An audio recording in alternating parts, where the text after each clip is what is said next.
رسول اللہ صلی اللہ علیہ وآلہ وسلم کی طبیعت اور زیادہ اس کے بعد خراب ہونے لگ گئی. آپ کا بخار عام انسان کے مقابلے میں 2 گنا بخار ہو گیا. پھر آپ صلی اللہ علیہ وآلہ وسلم کے پاس حضرت یہ آخری 3 دن پھر سخت بخار کے تھے.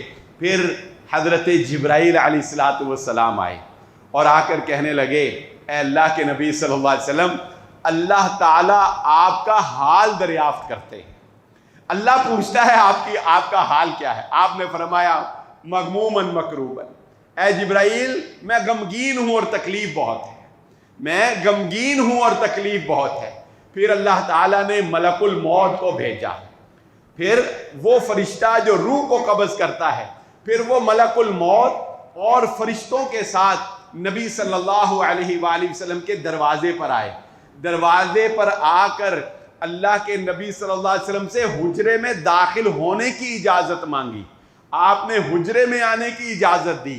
پھر بڑے ہی ادب کے ساتھ کھڑے ہو کر ملک الموت نے کہا اے اللہ کے نبی صلی اللہ علیہ وسلم، مجھے اللہ نے آپ کے پاس بھیجا ہے اور مجھے یہ حکم جاری فرمایا ہے کہ جو آپ کہیں گے میں وہی کروں گا، جو آپ کہیں گے میں وہی کروں گا.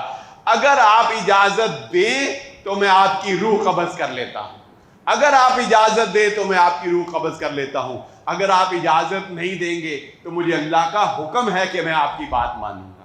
اللہ کے نبی صلی اللہ علیہ وآلہ وسلم نے پوچھا ملک الموت فرشتے سے، کیا واقعی اللہ نے تمہیں یہ کہا؟ آپ کو علم تھا کہ ایسا ہوتا ہے، لیکن آپ نے پھر پوچھا کیا واقعی اللہ نے تمہیں ایسے کہا؟